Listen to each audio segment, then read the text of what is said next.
Death in unusual circumstances overtook Mrs. Doris Constance Mortimer, 24, of Leicester Avenue, Strathfield.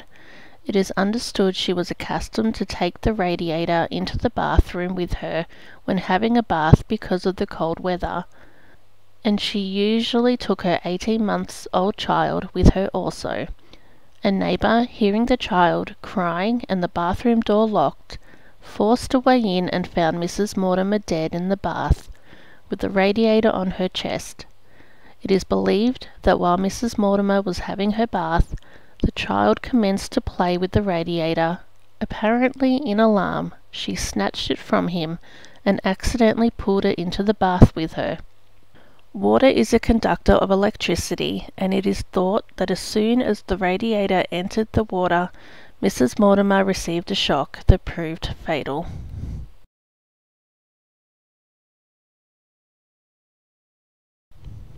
Mrs. Teresa Phyllis Greig, 38, widow of Monash Road, Tarragindi, was electrocuted yesterday in unusual circumstances.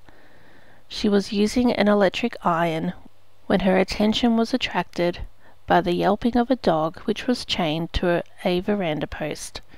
Going outside to ascertain the cause, she caught hold of the dog's chain and was immediately flung to the ground and could not release the chain.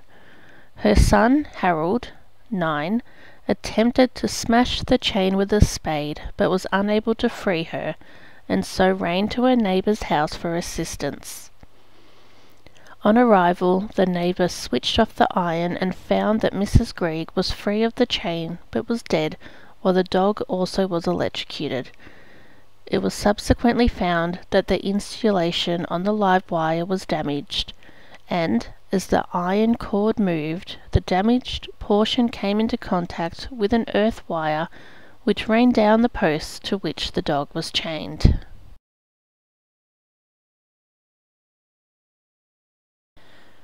When the earth wire from an electric motor driving a milking machine became entangled around the leg of a cow at a Tumult dairy, 5 purebred Jersey cows were killed.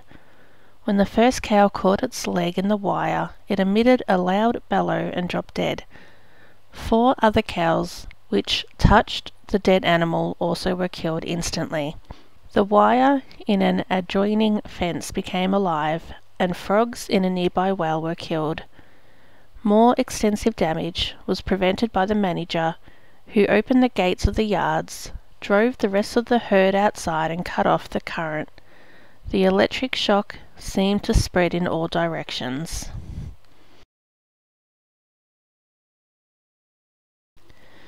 The mysterious death of a horse in a stable at Bully was solved by the discovery that the whole building had been electrified by a short circuit in the lighting system. S.G. March of Woonona and helpers had a lucky escape from being electrocuted when they removed the carcass of the horse from the stable several days ago. The horse had been locked in the stable one wet night, and in the morning was found dead. Marsh and his assistants removed the body, thinking that a snake had been in the stable. A few days afterwards, one of the men entered the stable and touched the iron wall. He was violently thrown to the ground by an electric shock.